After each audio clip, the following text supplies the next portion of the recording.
The Square Ball Podcast. Hello there, welcome to the show. This is the West Stand, our show that's out generally Monday and Friday. You'll find it on YouTube, you'll find it in your podcast app. Guests from right across the world of Leeds United in various fields. I'm Dan Moylan, hello. With me is Michael Normanton. Hello there. And with me is NordVPN, always carrying with me in my heart and on my laptop. And on your phone? On my phone. On your tablet? On my Fire Stick. Even if you don't have one? Yep. If you had one, you could put it on there. In fact, if you've got up to 10 devices, you can have it on all of them to give yourself a virtual private network, which means you can be somewhere virtually on a virtual location, can't you? Go to a different server in a different country if you want to access geo-blocked content from around the world on your streaming services. It also means your data's private on public networks as well, which is very, very important. If you want to take all 10 devices to a coffee shop securely, you can. Yep. It's good, isn't it? It is. What I want to know is how fast it's going to be. It's surely that with 10 devices connected, it's going to be very, very slow. I can't give you an exact speed, but I can tell you it's the fastest VPN. Fastest VPN in the world. That's true. And what a world where you can do that.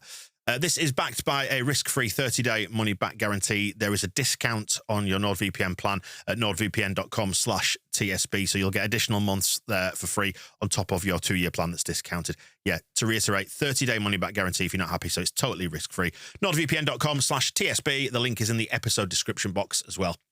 Our guest for today is from Opta, Leeds fan and stat man. It's Johnny Cooper. Welcome back, mate. You all right? Yep, all good, thank you. Good. What have we got for us this time, then? You've missed, by the way, author.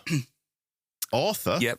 Of this book, which is behind him. How did that make its way there? Would it make a good Christmas gift, would you say?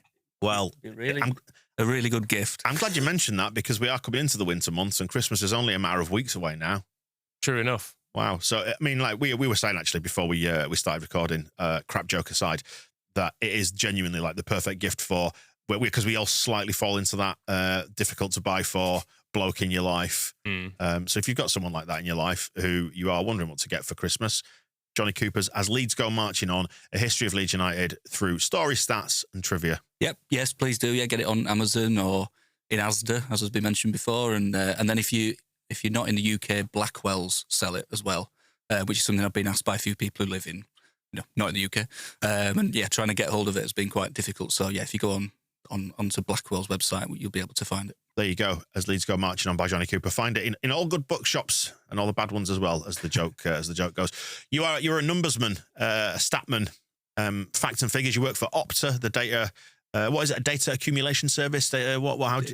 Yeah, data. Well, I'm in the data insights team. What used to be called the data editorial team. So basically, creating the insights that you see that go out on Sky, BBC, on Twitter, and kind of go everywhere. Like there was something I'd seen on the train when I was on Twitter. It was a stat that I'd written into the facts that we send out, and then it had gone onto somebody's random Twitter account, somebody slagging off Mikel Arteta using the stat that I'd used, which was actually a positive stat, but somebody turned it negative. So that happens every day where you put something out and somebody uses it. Don't weaponise Johnny's output. Yeah, nobody credits you. They just take it. Do you feel underappreciated, Johnny? Is that what we're saying? Basically, yeah. So you've got a number of notes in front of us there. Yep. We are blind to these facts, me and Michael. So what do you want to start with on this show's debrief? Because we sort of run through the good, the bad, what Leeds are up to, trends in the division, that kind of thing, from a numbers point of view, but in an accessible way.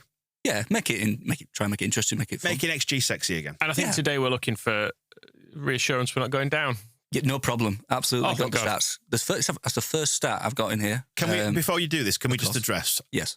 Because this was used as a stick to beat me with. That stat, it was 96% of the teams stay up, having got 8 points from the first 5 games. That was the relegation season, so you know how it ended. Yes, absolutely. I mentioned it. It was an Opta stat. Your fault, probably. Probably. But I made the mistake of saying it with my mouth on a podcast, and I was never allowed to forget it. There's been an equivalent stat this year, hasn't there? Has there? Are you sat there with it right now in front of you? I don't know, but I saw it doing the rounds. It was X points after X games. Yeah. No one goes down. I know what it is. I'm not saying it. I'm not willing to do it. Well, that leads me very nicely into this. So, so no team in the last 5 seasons has been relegated from the Premier League when they've had 11 points or more after 10 games. So Bournemouth in 2019-20 were the last. They had 13 and then ended up getting relegated. So in the last 5 seasons, this would have seen us safe, if you want to look at it like that. As the saying goes, past performance is no indicator of future performance. So very, very, very important to stress that. I thought you were just going to say, but it's Leeds, which is usually how we caveat. Well, that is the other caveat, isn't it? The truth of the matter is we're 4 points off the relegation zone as we head into... Depending on when you're listening to this weekend. That's true. If you're listening on Monday. Oh, boy-oh. Could be different. I've got a target on my head probably by then. But yeah, no, I think the other one as well, with Wolves have got 2 points, and every team who've had 2 points at this stage have been relegated. To be fair, there's only been 5, so that shows how bad Wolves have been ever. But that almost seems like that could be one relegation spot filled. So then there's only 2 more. I was saying this in we do the extra time portion of the match ball where we do a little bit for subscribers, just a bit of additional chat afterwards. And I was saying I was only half joking, but I was writing off Wolves' finish, which you have to assume it's a hell of a long way back from even 8 points adrift now. Yeah, it's a lot to ask for with 0 wins in 10 games, even though they made a managerial change. You're talking 28 games to try and win 9, 10 to even give yourself a chance. Yeah, it's a lot to ask, isn't it? It's just not form that you've seen from them so far. They've not yet made the managerial change as such either, because they've just got rid of someone. Yeah, and they're still trying the best to appoint someone, aren't they? So they are a weird team, Wolves, because looking at work, and it was like they hadn't won any of their last, or they'd won 1 out of their last 25 games in August, September, and October combined. So they always start seasons really badly. But then, you look at the November, December results, they tend to pick up. Is that when they make a change in the manager? All of a sudden, yeah, it's weird. I don't know what, but I'm hoping eventually your luck runs out. This will be the season where they don't recover. Yeah, and yes, on the bit of extra time, I was just sort of joking and then saying West Ham are basically finished as well, and then they went and won, didn't they? On was it the Monday game or the Sunday game, whichever, against Newcastle? But it's we're about where we expected to be, aren't we? I think so. Offer us some comfort then, Johnny. Oh, well, this wasn't going to be comfort, I'm afraid. But I was going to look at the goal scoring. So we've got 9 goals so far. It's the first time we've had fewer than 10 at this stage of a season since 2015-16 in the Championship, which was under Uwe Rosler. So we had 9 goals. Can you name the players who scored those 9 goals? Antonucci. So there's 4 players. Antonucci got 3 goals. Which year was this again, sorry? 2015. Rosler season. Alex Mowat? He was there, but he didn't score. He was a big money striker for us. Oh, Lasogga? No. No, Billy Sharp was the year before. Yeah, he was the Hockaday year, wasn't he? This guy scored a lot of goals the year after. Chris Wood. Yeah, Chris Wood. I kind of forget he was there that season, yeah. That was in the no one likes Chris Wood phase, wasn't it? Yeah, definitely. When he was busy cupping his ears and stuff, wasn't he? Yeah. He's out for Sunday, I think, isn't he? He's injured at the moment, so hopefully no ghosts to come back and bite us on the arse. He does have the second most goals against former teams in Premier League history. I know he didn't play for us in the Premier League, but he does like playing against former teams. Right. So probably a good thing. So if he's out, then good. Yep. Well, it was weird, wasn't it, how he just became the best striker in the Premier League last year, having spent most of his time in the Championship, lower end of the Premier League, sort of scraping to 8 or 9 a season. Goes to show you how if you can find an effective system, how effective it can be in the Premier League. It seems like they got that. Yeah. He's consistent. I think he's nearly got 100 Premier League goals now. He's nearly he'll have his 100 club on Sky Sports, and it'll just be him tapping it in at the back post. I don't think anybody expected him to sort of kick on in the way that he did, because he was signed by Newcastle from Burnley just to stop Burnley having a striker, really, wasn't he? And then it was kind of, we'll get him for now, then we'll bin him off, which they did to an extent, but then he's gone on to have this sort of great renaissance at Forest last season. How many more players do we need? 2? Only 2 more now, yeah. Stuart Dallas get any? He didn't, actually, surprisingly. Start of that season. There's a central midfielder, didn't score many, and was only there for a season on loan. Incredibly forgettable player. Tom Adeyemi. Very good, correct, well yes. Done. Very good. And he's memorable to me because I always forget about him. I've come across him loads of times and gone, he retired pretty young as well, didn't he? He's Harvard now or something. Yeah, I think I've read something about him not long ago. I've just my mind's just gone back to the cover that we did for the fanzine, which was kind of a really arty, heavy metal football piece with Uwe Rosler's face on it. It was a really nice, good-looking magazine cover, but the football didn't necessarily reflect it, did it? Not really. And then replaced by Steve Evans. Yeah, less heavy metal. Just heavy. Yeah. Go give us the answer. So, there's one more. There's a left back who was there a while. Left back of and that I think season. He was playing left midfield a bit as well. Danny Pugh? Not Danny Pugh. He's the one I thought of as well. God, how can I not remember? Good left back. It was Yorkshireman. Clearly the wrong team. Oh, Charlie Taylor. Charlie Taylor, yeah. Oh, I lose because of the sort of that era and them going and then Lewis Cook being it's all slightly mixed in my head with Byron being back. I can't place when any of that happened now. Yeah, they made a big thing, didn't they, of being Byron, Mowat, Taylor, Cook on the front cover of all the start of that season, I think it was. You're actually, funnily enough, sat right in front of a cover on the table, which is when we've sold two of them. It's kind of pasted onto the table there. You can just see there they are, Alex Mowat, and I think Lewis Cook is in his Bournemouth jersey, and Sam Byram's in his West Ham jersey at that point. Because that was the end result of that season, wasn't it? That there's a bit about Marcus Antonsen and Jordan Bataka as well in there. So I wonder who wrote the Jordan Bataka piece. Moscow. Oh, really? Bloody loved him. Yeah, 16-page special. I'm going to assume it was Moscow anyway. Yeah, it would have been. He was, He had one good game, I think, against Wolves. That was enough. Yeah. Him and Adrian, one good game was enough for everyone to go, I think they're the answer. I'm not even sure if Bataka did anything other than some step-overs, but he looked temporarily fun. Wasn't he on Come Dine With Me? Or did I make that up? He was, he was like the neighbour. He brought around some milk or something. Yeah. Like they needed some eggs, and it was like, hey, it's Premier League footballer? Oh no, Championship footballer, Jordan Bataka. Footballer, yeah, occasional footballer.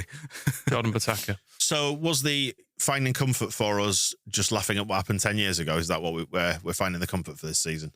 Maybe, yeah. Steve Evans actually is unemployed at the moment, if we want to repeat the trick of that season. Right. True. He's lost a lot of weight. He has. Yeah. He's lost weight, he's ready to work. He's due a shot at the Premier League. Yeah. He would say. Got a lot of promotions, but not as many as Warnock. Not as many as Warnock. What else have we got then, Johnny? For so the attacking numbers. I mean, like I'm saying, we've not scored many goals, but like for shots on target, expected goals, and open play are all very, very mid-table. But then goals, we are joint 17th, and then shot conversion rate 18th in the league, which I think is the main one to look at. Is that we are creating a lot of chances, not particularly against Brighton, which was a poor performance, which we'll come on to. Is there a reason we're not converting? Can you throw a blanket over what we're doing this season? Is it because we're taking too many from distance, or just missing them, or what's happening? Is it because we signed a striker with one of the worst chance conversion rates in the Premier League? You mentioned that last time. You were thinking about over the last couple of years. I mean, but you can see the value of Dominic Calvert-Lewin. You can. Outside of that, by an absolute country mile, he's great up front. I've got some other stats which are positive about, and I think Calvert-Lewin's been really good up front, and I'm not bashing him at all, but I think in front of goal. One goal from 15 shots in the Premier League. Stack, 1 goal from 15 shots. Aronson, 1 goal from 12. Longstaff, 1 goal from 10 shots. So it's like 4 goals from over 50 shots there between 4 players. So let's concentrate on the positive. We're taking lots of shots. Yeah. I think I've got some other, like, home and away. That's not the soap opera. But just like, we are second in the league for shots at home, but second bottom for shots away from home. Right. So at home, we are dominating games. Yeah, Farke's away record has come into the spotlight just a little bit in recent days, hasn't it? Yeah, I think there was the stat I've got written down again, not particularly positive, but I think he's won 4 out of 46 in the top flight. That's including time in Germany as well. So he's not great on the road. I feel like I could have enjoyed this season more if it had been in the mid-90s when I'd have just seen the home games. Right. And then the others I'd have seen 30 seconds on Match of the Day or listened on Radio Lazy, and I wouldn't have known just how crap we've been in a number of away games. I mean, they've not all been terrible, have they? Obviously we lost at Fulham, but we were all right in that game. And there have been some okay performances where we've maybe not got results. I think this is the thing. It's like we have had a lot of those games, but you don't want to have too many of those games where we're saying, yeah, we absolutely battered them today, but we've actually not got a point, or we've dropped a point against Bournemouth in that game. We played really well. Tottenham, we played really well. Obviously Burnley, we just battered Burnley but couldn't score, and they scored. Burnley Burnley's stats are atrocious, like in the Premier League. They should be in the bottom 3 at the end of the season. If obviously football's not just about stats, but they are way bottom. They've had 74 shots in 10 games, right? Which I think is the lowest per game on record we've ever had by a Premier League team. Can we take some positives out of our defence? Even though we've conceded 17 goals, 5 of those were against Arsenal. You got 3 against Brighton, so you scratch those 2 games where we just basically didn't show up. We've done all right defensively. Yeah. I know we've conceded first a lot, which has been a bit of a bugbear. Yeah, the conceding first has been a problem. I mean, away from home, we've conceded first in every game. Obviously, we came back against Wolves and beat them at Wolves have been dreadful. But yeah, defensively, I think if you take out the Brighton and Arsenal games, we're somewhere near the bottom of the XG against. I think most of it was in those 2 games. I think 25% of the XG we've conceded this season was in the Brighton game. Right. Where we were quite wide open. So we are near the bottom of those. So again, Farke will probably talk about, and he does talk about stats quite a lot afterwards, like talking about the XG. I think he was probably a bit shouldn't have mentioned the possession and corners in after the Brighton game. Probably didn't allay anybody's fears there. But I think in general, the numbers for and against, underlying numbers, if you want to call them. Yeah, I know Jesse Marsh is staring at me there as well, scarily. Are good. I mean, in October, I think I did a stat. I put a stat on Twitter. We'd had 29 or 26 or 29 more shots than our opponents in October, which was the third best difference for shots behind Arsenal and Man City. And Arsenal and Man City had got 9 points. We got 1 point, right, and had a minus goal difference because we couldn't finish, couldn't score goals, which is a problem. Yeah, I think I'm very, very wary of tiptoeing around the underlying numbers thing because I think we found it a very frustrating experience under Jesse Marsh when he was talking about that. When we, as you said, Michael, it didn't pass the eye test. Whereas actually, quite a lot of what we've seen this season, barring some games like Arsenal, terrible, Brighton was terrible, Burnley. I could understand. I think the use of the Burnley stats wasn't quite as terrible, but it was bad. I was going to say, I think that you can justifiably say for the Burnley game, under other circumstances, we probably do win that game. If we go into it with first choice wingers and things just pan out a little bit differently. So if we hadn't lost, we might have won. Well, yeah. Whereas the Brighton game, we would lose that game all the time. Yeah. Like we were nowhere near that game. So in that, I know what you mean. Yeah. If someone starts talking about how well you did in certain stats after a game like that, where you've watched it and gone, well, we've just been basically from the first to the last minute, we've been battered here. Like, just shut up now. Don't. It feels like you're gaslighting, doesn't it? At that point, we go, well, actually, we had more corners than them. You're like, yeah, okay, but we didn't actually create anything from any of them, did we? So maybe don't talk about it. Was the Brendan Harrison chance at 0-0? It would have been the equaliser, I think. Would it have been the equaliser? Can't remember. But against Burnley, yeah. I think if that said that was at 0-0, if he'd have put that in the corner, I think we would have gone on and won the game. As we've shown under Farke, never lost when we scored first in the league under him. So and that still stands, does it? That still stands, yeah. Right. Yeah. So we've only done it twice this season and won both of them. Interesting. Yeah. So if we can get our noses in front, then we win, guaranteed. Yeah. Yeah, we have only gone behind once in the league under Farke when we scored first, and that was the Portsmouth game when it was 3-3 and it was just bonkers. So when we score first, we don't give the lead up, or we haven't done. Yeah. Oh, okay. So that's at least that's a sign of encouragement, isn't it? Like if you get your noses in front in a game like Forest, where they're going to be nervous as well. I'm just trying to find reasons why I'm not going to be nervous. I want to take my nerves off me and transfer it to them. Is it working? Nah, mixed results, Michael. I'll let you know. Sunday afternoon. I think again, it's that leads that thing of I should have actually brought the stats, but like when teams are on a horrendous. Well, Brighton did not had a clean sheet for about 16 games, and then obviously beat us 3-0. The one that always springs to mind is QPR under Bielsa, where they'd lost 5 or 6 in a row and then beat us 1-0 that first Bielsa season. And I think they when lost he was slumped in the corridor. Yeah, that was the one. Yeah, and it was like they'd lost all those games, beat us, then lost a few after. Again, Wigan. In the 2 games they beat under Bielsa, they were like they were only 2 away wins in about 40 games away from home. I mean, I think it was last week at some point I made reference to, it might be in the show with Berren we did, I can't quite remember, but the fact that under that first Bielsa season when we came up and finished 9th, we were never too far away from a win and accumulating points.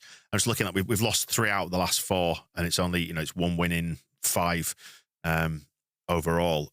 You just need another green in the column, don't you? I think just to keep it ticking over, just to because every time you win, it acts as a reset. Whereas if you go and lose 2 and then lose another 2, keep losing, it's habit forming. Yeah, and it's hard to arrest that sort of slide. And with the low number of points that the teams have got down at the bottom, speaking of West Ham, but specifically Wolves, 3 points goes a long way because wins are very hard to come by, particularly in that bottom quarter of the table. Yeah, and we have got 3 wins so far. Is almost. Would we have accepted that at the start of the season? 3 wins out of the first 10. Well, that things we should have beaten Bournemouth, so that should have been 4. Fulham do this every year, Dan. But it shouldn't it? I mean, I know that's what football's like. But I suppose to look at it another way, that you could go, well, if you're chalking up what you deserved, Everton probably a draw. So I think we played well that game. We did, but in terms of chances, it was pretty light, wasn't it? Still, I think it was encouraging as a first game because we were mixing it with an established team, and we were dominant, particularly first half. We really went out, didn't we? We were quite dominant, but I don't think we carved out an awful lot. It felt like that game was heading for 0-0, didn't it? Until the penalty. Yeah. Well, what I would say is I think we should probably be at least a couple of points better off compared to where we are. I think that's fair. If I'm being fair. We're on 11. If we're on 13, you're then in the realms of where Brentford are. You're talking 12th or 13th, which... certainly the Fulham one. That was ridiculous. Yeah. That's a once in every 5 to 10 years kind of an own goal. Not if you Leeds. I don't know. I think that's one of the best own goals we've ever scored. Yeah. Yeah, what are the best own goals we've scored? Try and think of... John Pemberton against PSV. That's immediately where my brain... That was brilliant. I remember that. It was a chip. He lobbed Lukic from about 20 yards. An inexplicable back pass that he lifted it beautifully over. Yeah, it was a great finish. Oh, really? It was a striker. Is that at home or away? The away game. That was, yeah. That's worth looking I up. was going to say, I need to see that. Is that 94, 95? 95, I think. I'm trying to think of others. Gary Kelly scored something. Oh, Alan Smith did a good one, didn't he? Where he kind of kicked it backwards, didn't he? He was trying to clear it. Strachan in the Charity Shield in 92 as well. That's a good one. What an own goal that was. Yeah, rattling it between his feet. Yeah, like a pinball, a crap pinball machine. Yeah, so we've gone back a long way there. So that was all right. I'll give us an extra point there. Fine. Yeah. But I think just the argument being that we probably should have a little bit more comfort, I think, than we've given ourselves. Yeah. Just to feel better about the Brighton game as well, just to go through some Brighton stats, because we've never won at the Amex in 10 games. That's the most we've ever played at a stadium without winning. And I think the second most is the Emirates, where we've already lost there again. So we don't have to go there again this season, which is good. 8 games without a goal at the Amex, which is our longest ever run at a stadium without scoring. I think I put a tweet up with all the players who'd had a shot at the Amex since we last scored. And there's some unbelievable, it's like a lovely list of across loads of different eras. Like Rafinha's had a shot. Edgar Chani's had a shot.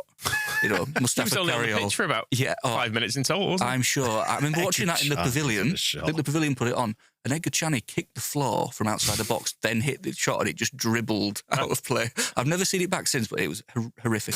Liam Cooper's had a couple. Llorente's had a couple. Diago Raga's had a shot. There's so many different players over the years.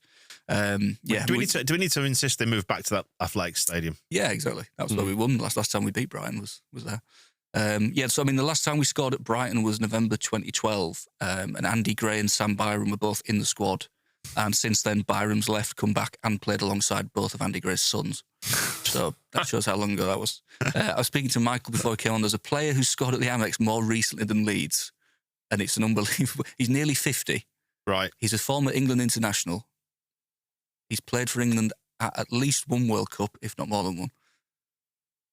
That's a good question. Yeah. This was in 2016, actually, so it's not actually that long ago, really.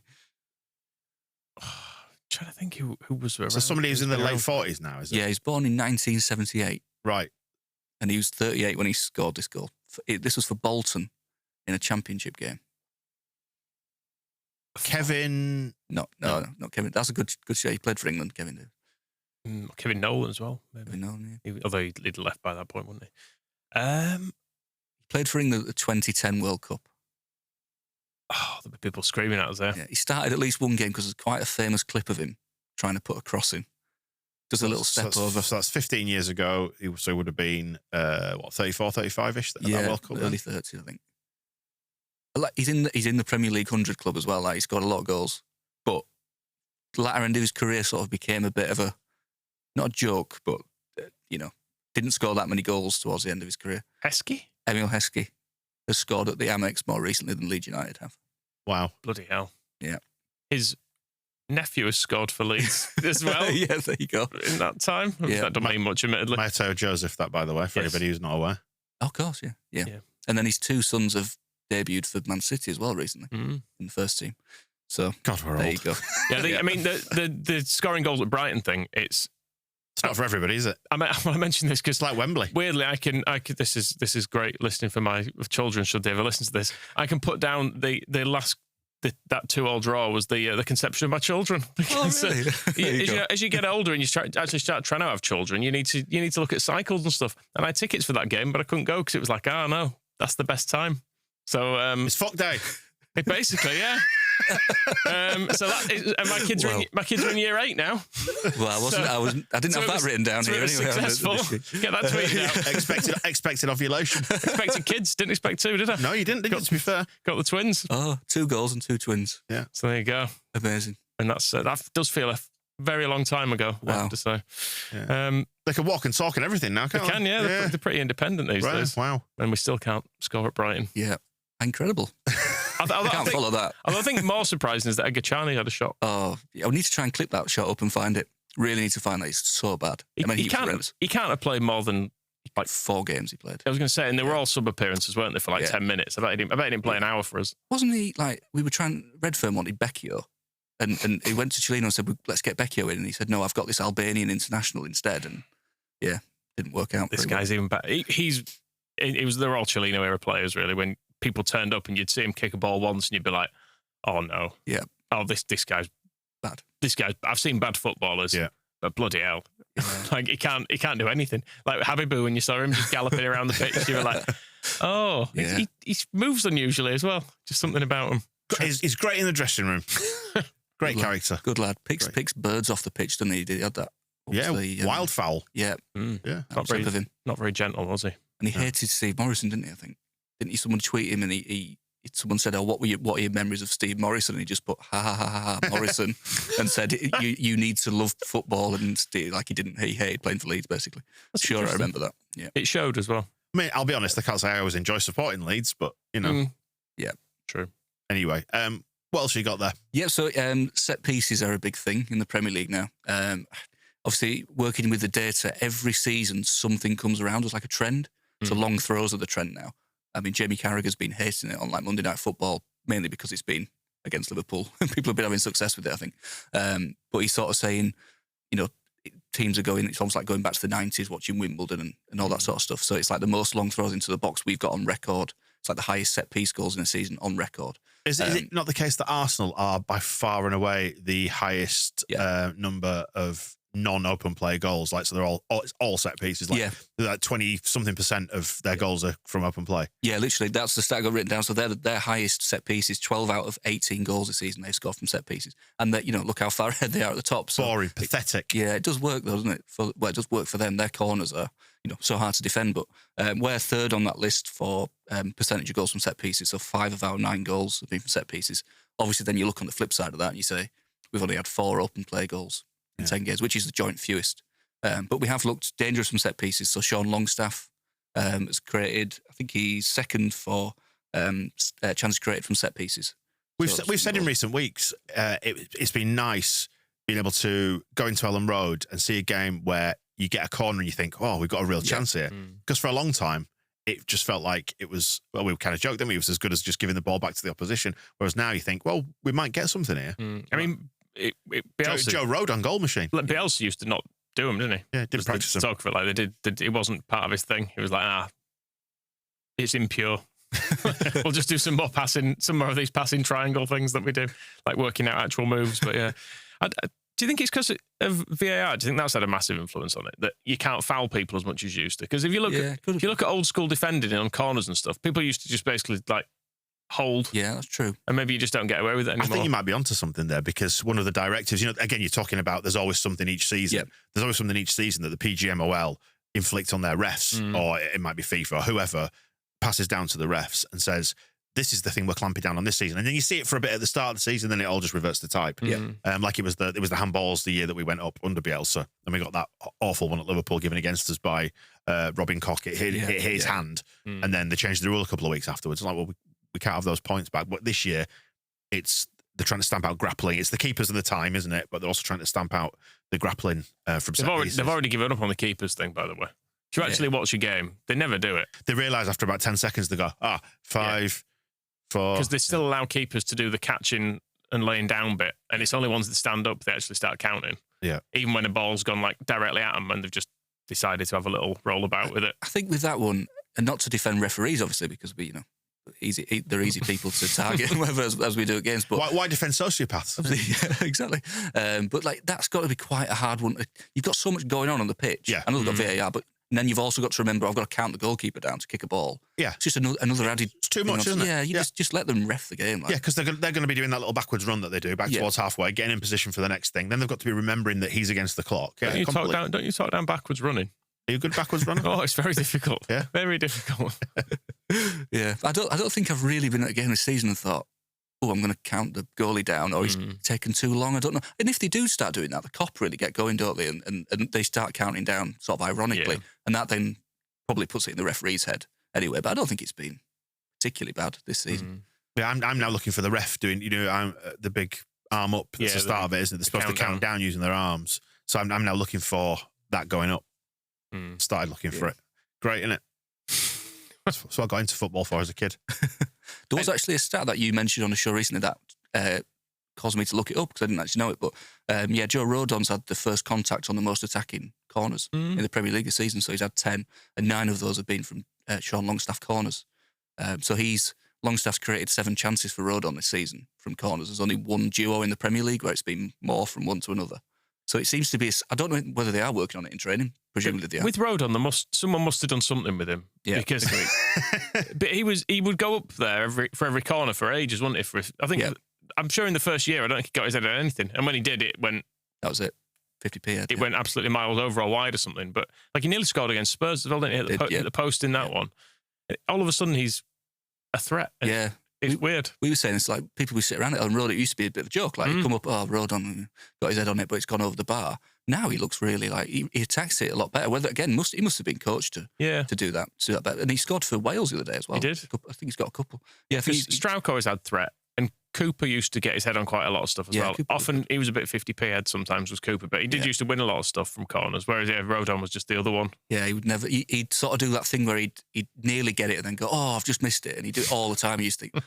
Please, we know what you're doing. But now he's attacking it. Pulls a face, but he does that anyway. Yeah. Joe Rodon's face is one of my favourite little sort of subgenres of Leeds United content, if you like. You see stills and because we get for like doing artwork and stuff, we've got a subscription to Alamy, the picture agency. Yeah. So you can type in Joe Rodon, and it's a brilliant gallery every single time, just like this kind of exasperated. When you to the point where when you see him looking happy, it's weird. Like he won the picture of him on the website at the moment. He's got Player of the Month or something. Yeah. And you see him smiling, you're like, that's what it looks like. You've gone off brand. Yeah, it's weird. I'm so used to him looking upset and red-faced. Yeah. He's a very handsome guy when he smiles. He should do it more. Yeah. But yeah, he's got 2 goals in his last 5 games for Leeds. That's more than he got in his first 103. Got 1. That was against Derby. What I will say is, as much as the lack of open play goals and goals overall is a bit of a worry, the fact that we seem to be pretty threatening and relatively efficient from set pieces does offer me comfort when you see Arsenal at the top of the tree. Yeah, as a method to get them to where they are now. Yeah, 100%. I mean, they employed the set piece coach. I think 2022. He came in and they are like miles ahead of the top for set piece goals since then.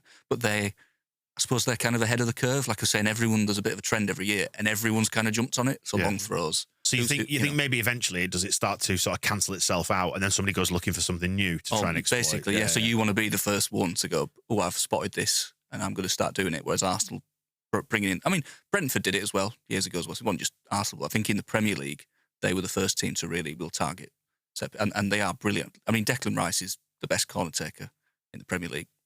And they've got Gabriel and Saliba to attack them. After Sean Longstaff off, obviously. It's quite boring, Arsenal doing it, though, isn't it? Because I feel like it's more. I feel like when it's teams trying to compete on a budget, it feels like you should leave that for them to do.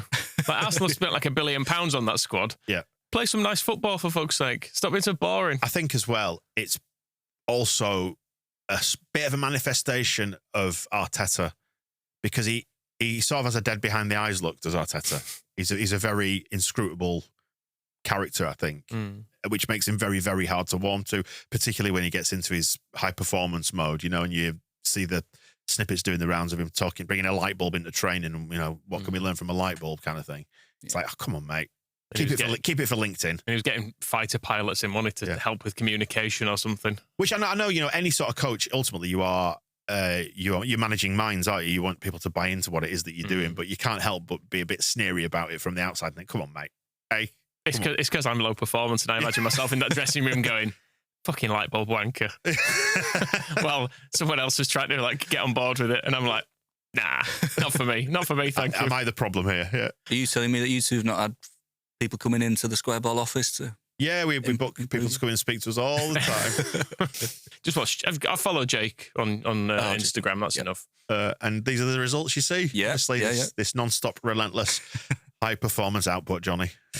What else have we got then? You've got all sorts of tables and spreadsheet imports over there. Some of it's negative, unfortunately, but again, ahead of the week, so your face really dropped there when I said.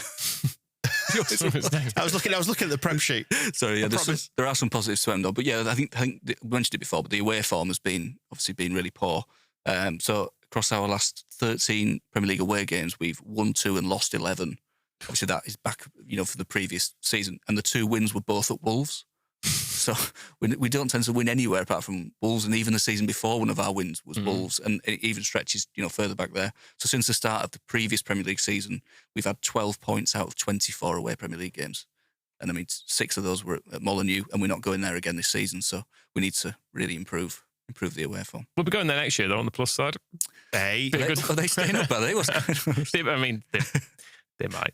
Yeah. Well, I mean, you look at it this way: 3 out of the next 4 away games are games you would identify that you would hope. I'm choosing the words carefully. You would hope that Leeds United would think they can get something out of them. You obviously look at the Man City away game at the back end of November and go, well, no chance, just because of the absolute golfing class and golfing in wealth. But stranger things have happened. We've seen it in our recent memory. But Forest, Brentford, Sunderland, all of which you're going to go, well, Sunderland, Champions League team. That's true. So that's true. They were poor on Monday night. The second half they played better, but they were really poor in the first half on Monday against Everton. Dan keeps telling me every week that they're going to drop, but they seem to to almost have enough points to stay up already. Yeah, I think I've reassessed it, and I think well they're obviously, because they keep picking up points, like beating Chelsea. I didn't expect them to beat Chelsea. Nobody did, but fair play to them for doing so. They've recruited well. I think they will probably settle down around the middle. Yeah, maybe lower middle eventually. Yeah. Just as Wolves have got. You'd say they've got too much to do to survive. You'd say Sunderland have got too much to do to go down. Yeah, all it'll take. I mean, they'll have to really try to be relegated. Yeah, it'll be kind of a few injuries might, They're losing a lot of players in January for AFCON as well. Yeah, so maybe a little bit of churn there. We'll see them drop down. But you're right, they've done enough. I keep meaning to look at the whole season where they nearly got relegated, because they had a season when they started really well, didn't they? And then they just spent from Christmas onwards just dropping and dropping. Did they survive on the last day? They survived I think they lost last game, but they survived because of other results. Yeah, there's. I'm trying to think if there's a team who's had as many as Sunderland and then been relegated, because it's pretty rare. I think Norwich in the mid-90s had loads of points at the start of a season when it was a 22 team league, and they dropped, and because we do stuff at work, they usually are always in that list. So I think it's just them really. Norwich were a top 4 team in that era, which was weird, wasn't it? Yeah, I just remember Jeremy Goss spanking that goal in at Ellen Road, which got a ripple of applause, didn't it? Which is the same year they beat Bayern Munich, I think, wasn't it? Was it UEFA Cup that they were in? Would have been, yeah. They were a thing for a bit, but then so were we for a bit. That's true. Go on then, what we got? So, a bit of positivity, I think. Yes. Is Okafor a popular player with you guys? He's our nominated player who makes something happen this year, isn't he? Although, of course, because we've lost 3 out of the last 4, I'm now starting to catastrophize about when he's not in. Yeah, I know what you mean. So don't get injured. Stay in. Well, he's not got an international call-up again, so that's good. Yeah, hasn't he fallen out with the manager or something? There's quite a lot of public back and forth there, isn't there? The manager's been speaking out, I think, this week, heading into the new international window that's coming after this game. Yeah. The new one, the next one. Yeah, I must admit, when I saw he was not called up, I was like, okay, good. Dan James is called up.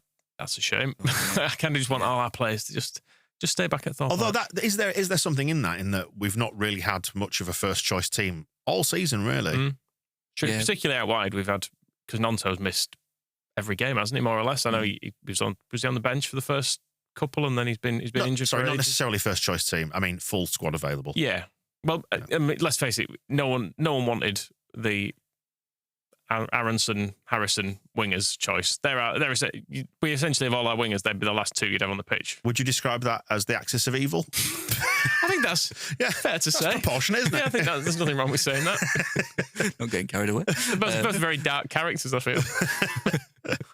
Yeah, that was a painful watch, wasn't it? It was difficult, wasn't it? Yeah, Okafor is third for dribbles per 90 minutes in the Premier League this season. So he's behind Estevao, who's Chelsea's Brazilian wonder kid. And then Jeremy Doku for Man City, who just loves dribbling. And then below him is Kudus from Spurs, who played well at Ellen Road, and then Iliman Ndiaye from Everton. So he's in amongst really good players there, who can take the ball and beat. He offers something. It's that direct running, isn't it? He just seems to open things up. And I don't know about you, but when I saw him in who did we have at home, West Ham game. Was that the one that went on for about an hour in the first half? I'm losing track of it all now. Yeah, he went off at half time. That was it. Yeah. But he would have to be doubled up on as he went down the left, but then he would manage to isolate one player. And as soon as he got isolated against one-on-one, I'm thinking something's going to happen here, whether he goes down the outside and on his left or cuts back in and goes on his right. He's very versatile player, I think. Yeah. I think one of the criticisms seems to be that he keeps giving the ball away and things like that. But I don't really mind that. If wingers they're not going to dribble past people every time, unless you're Lionel Messi. Like you are going to give the ball away. Someone at the club said that at the start of the season, actually, to us, said that he will lose it a hell of a lot, but he will make a lot happen as well. Exactly. So we need to be prepared to lose it. But the areas of the pitch that he loses it, hopefully are non-dangerous areas. Yeah. He'll lose it a lot. That'll frustrate you. But God, he makes stuff happen. Yeah, exactly. And in a team where we don't score many goals, we need somebody who is going to make things happen. And like you say, the alternative is Jack Harrison. Yeah. Is it breaking the lines, do you think? Because he can break the lines. He can get in behind someone. He can turn a defender. Whereas I think with both... it's so hard because the names are so similar. Aronson and Harrison, that they often play in front of the opposition or turn back in or look for a pass rather than trying to, I don't recall many times seeing Jack Harrison just bomb down the line and beat someone by going out wide. He's more of a passer, isn't he? You saw what happened against Brighton as well, that when teams do beat a fullback and get in behind, it then drags everyone else out of shape as well. So when no one's beating anyone, teams can set up quite easily against you, and they know that if we just stay in these lines, then it's unlikely they're going to score. Whereas if all of a sudden Okafor does get round, then a centre-back has to cover, then it creates a bit of space for someone else, and it just drags everyone out of shape, doesn't it? Whereas it feels like a lot of wingers these days just do that thing of they get to the full-back, but then they turn inside and they just knock it back, and then it just gets recycled. And you can look at, Harrison probably doesn't lose the ball half as much as Okafor, but I know who I'd rather have in the team. Yeah. I think in defence of Brendan Aronson slightly as well, he's pretty good at taking the ball inside and he inverts, doesn't he? Which allows like Bogle to go down the line. And actually, if anything, his shortcoming has sometimes been those little 1-2s where he's not quite returned it right or threaded it into the gap or it's been blocked or something, but at least he's in position trying to make it happen. So maybe that's his forte rather than beating a player. Although we did see him nearly score a goal of the century against West Ham, didn't we? So maybe he's got it in his locker is what I'm saying. Yeah, exactly. We do miss him when he's not in the team. Let's put it like that. He has only played 430 minutes in the Premier League this season, so it's not many. It's less than half. So yeah, we need to try and. He's exactly what we bought, though, isn't he? Which is someone who dribbles a lot and gets injured a lot. Yeah, Both of those things were perfectly clear when we signed him. Yeah. So does what it says on the tin.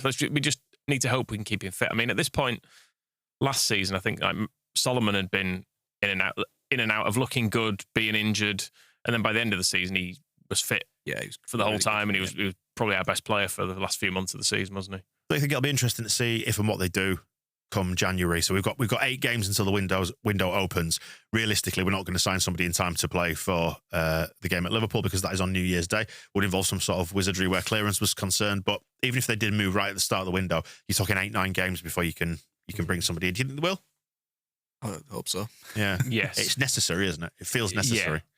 I mean, you don't know what happens between now and then, do you, either, as well? Like, if there may be an injury if Calvert-Lewin, he went off holding his groin, probably not serious, but, if, for example, he was to get a proper injury, you all of a sudden go from wanting a winger, Harry Wilson, for example, to going, actually, we need a number 9 now instead, or as well. But then they're in a position of, well, what can we actually afford? And that's when you get a Gachani back. My feeling around the wide and the attacking positions is that we saw what happened at Burnley when the first choice attackers were all out, and we looked pretty toothless with Harrison and Aronson both in the side there, is that even if, let's say, Nonto comes back in and hits a bit of a streak of good form, or Dan James starts to contribute, they've both been injured and out for a bit. So you probably can't rely on them either hitting peak form, or you've still got to manage their minutes a little bit.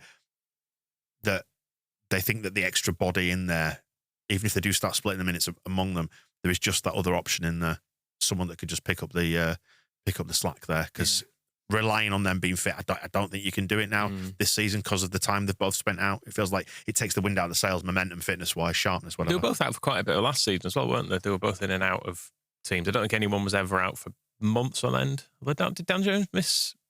Something like the end of the season he missed. Dan James missed. He probably missed quite a few weeks, didn't he, if you had them all up across the season? It would have disrupted quite a lot of his summer. I think it showed in the early weeks of this season because he never hit his form again, did he? And the injuries seemed to reoccur. Yeah, hopefully he finds his form that he did last season, Dan James, because I think he struggled a bit in the Prem. Well, obviously, we sent him out on loan, or Jesse Marsh sent him out on loan. But yeah, I think we were expecting more than maybe what we got, maybe because of his fee when he came in, and we had to play him up front, didn't we, quite a bit? So yeah, I don't want to see him playing up front again. No, well, like we say, if we get injuries, then that might be the. I'm sure Bielsa said he thought he could. Obviously, he would have said that, but yeah, he could play up front. Yeah, I think it's fair to say he can't play the Calvert-Lewin role though. I don't want to see us probably not knocking long balls between while he's completely isolated up there. No, but that brings me on to the next point actually about Calvert-Lewin. So just some positive Calvert-Lewin numbers that since his first Premier League start for Leeds, he's contested the most aerial duels, and he's also won the most aerial duels of any forward. So I think we mentioned that last time that he's kind of in there to do that. Mm-hmm. Obviously, hopefully score some goals as well, but that is part of his role, and he does do it really well. So yeah, the numbers kind of do back up what we see on the pitch when he does beat defenders in the air a lot, and he knocked that one down for Piroe against Spurs towards the end of the game, which was really nice. He hangs in the air like really well, and yeah, that's definitely a plus.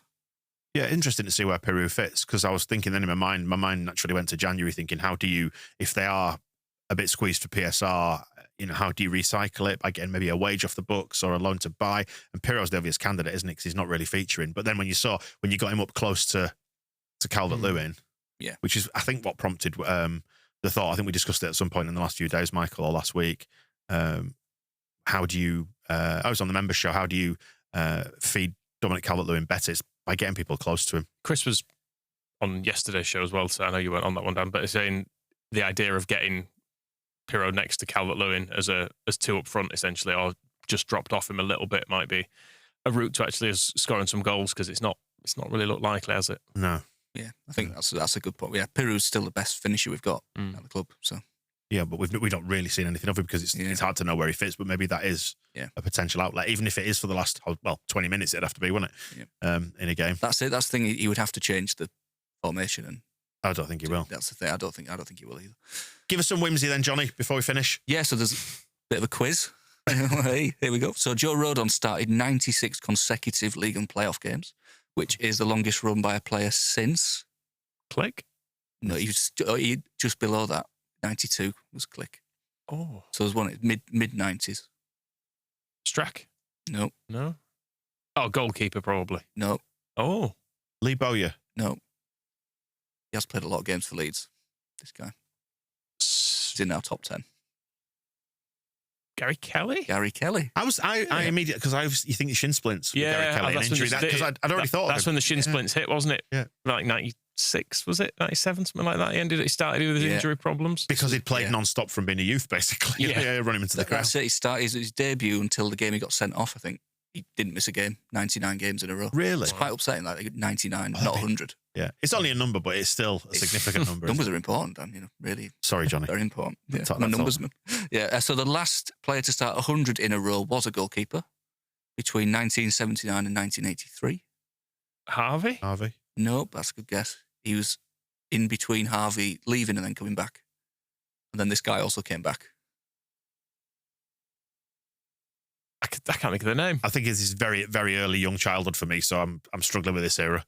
He was our title-winning goalkeeper. Oh, Lukic. John Lukic. Did he play that many games? 146 in a row. Because in my mind, he was there. He was there for a bit and then just went out, and then it was kind of a grand homecoming further down the line. I never realised they played that many consecutively. Yeah, that many. And then the last outfielder to start 100 in a row was Norman Hunter in the 1960s. Wow. So I think which is some going in that era as well. In a non-squad game era. Yeah, and when. And admittedly, he was doing the one doing the booting, but in an era where you could basically tackle like waist high, it's quite remarkable to have survived injuries. That's with feet, he means, not arms either. It's not rugby. Oh yeah, it was fully. It's pretty brutal stuff on it in that era. Yeah. So this is the little bit of a quiz. So can you name the 7 players who have started 60 league and playoff, if applicable, games in a row for Leeds in the 21st century? Click. It was in a row, do you say? Yeah, in a row, yep. So, Click. I mean, I'm going to give Rodon's one of them. So, Click and Rodon. Click. And 5 others. Rodon. In the 21st century. Yeah. One player is in there twice. Oh, wow. It's got to be goalkeepers. Melier? Melier's in there twice. Wow. After Allardyce dropped him. Not Ayling. Not quite. Cooper always had the odd injury, didn't he? Who were sort of mainstays? Calvin? No. No, he got injured, didn't he, a bit? Who were the other goalkeepers? Was Dallas in and out too much? Dallas is correct. Dallas is in 77 in a row before he got his injury. I think then there is one other Bielsa, and then you're right in the two goalkeepers. Harrison? Correct. Yeah, very good. Yeah. I'm trying to think of the goalkeepers a big set. I feel like we chopped and changed a lot because I'm thinking like it goes like Sullivan, Lonergan, Schmeichel, like Kenny, people who stuck around for like a season. Yeah, Rob Green and that. I'm going to give you Paddy Kenny is correct. Really? 76 games in a row. Yeah, from his debut till his last game. That's how memorable it was. Funny, isn't it? Yeah, I suppose I think of him sticking around for like just Warnock's time, I suppose. But I guess he outlived him a bit, didn't he? Got Click, Rodon, Meslier, Dallas, Harrison, Kenny. That's 6? Did you say one of them on there twice? Melior's on there twice, but then there is one more. Right. Is this a goalkeeper? It is a goalkeeper. Yeah. Who else has played in net for us?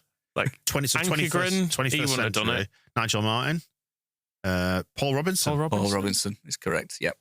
Start of 2002-03 till I think he got sent off against Borough in a game, and then Scott Carson played, and then came back in. Then we sold him. Should have kept Martin. Yeah, definitely should have kept Martin. Sorry, Paul. Paul Robinson was a good goalkeeper. Just for anyone who doesn't remember it, I didn't like Paul Robinson. He was not as good as Nigel Martin, though. Yeah. It felt like he was a little bit inexperienced when stacked up against him. When you saw what Martin did, particularly in that game where he came back with Everton and had an absolute worldie, It's been talked about before, but it's because Terry Venables fell out with him because he wanted time off after coming back from the World Cup, wasn't he? And then while Venables himself was filming some holiday program. Wish you were here. We spoke to Nigel Martin about this over on the Extra Ball when we did, and he was nicer than us about it. He was like, "I thought that was just a bit unfair." We were like, "No, Venables was a prick to you." He did the Under the Cosh podcast, Nigel Martin, and he didn't swear once in about 2 hours. He's a lovely fella. Seems like such a nice man. Very nice, a nice Cornishman. Anything else before we go? Or are we nearly done there? I think that was it. The quiz was the end. We've peaked. Yeah, it's mad. Did well though. Some of those players we don't think of overwhelmingly positively, I suppose. Like Meslier, Paddy Kenny, and Robinson, 3 people who are on that list. So you all of them, you go, oh, they all had off days. It's either tagged to either a downswing in our form or a manager we didn't like, or I suppose in the case of a goalkeeper, a lack of a better alternative as well at points. Who was Paddy Kenny's reserve for the majority of it? I'm trying to think who that would have actually been.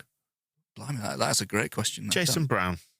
He was pre-Paddy Kenny. Paddy Kenny was replaced by Jack Butland towards the end of that season. That was a loan. So I'm trying to think who would have been our sub-keeper.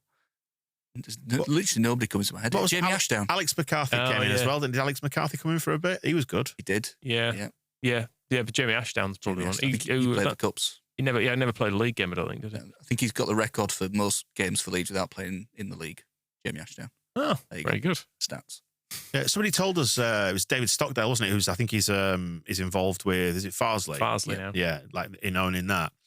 And someone said to me, who's spoken to him, that he nearly came back to Leeds. It was around the Gary Monk era, wasn't it? And he didn't quite come through. I was like, that's a shame. It would have been nice to have him back. Never played for us, did he?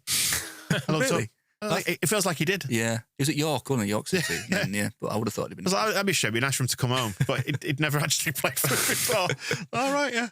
Leeds fan who moved around a lot of Champo teams, didn't he? So it's kind of all that era just blends into one, I suppose. Yeah. Cheers, Johnny. Nice Quick reminder on the book: As Leeds Go Marching On, you can find it on Amazon bookshops. And what was the name of the place abroad? The Blackwell's. Kevin Blackwell. I should remember that name. Kevin Blackwell. Yep. Really, yeah. As Leeds Go Marching On, ideal Christmas present if you want to get one for somebody who you don't know who to buy for. And we've got loads of stuff on our website as well that takes that box, doesn't it? Christmas jumpers. Oh. Coming, maybe even today, I'm not sure. Yeah, and we've just taken delivery of the 2026 calendar, which is very exciting. So we'll be previewing that, revealing all that on the usual social feeds and all that. You'll find it there when you go online. We'll see you in a bit. The Square Ball Podcast.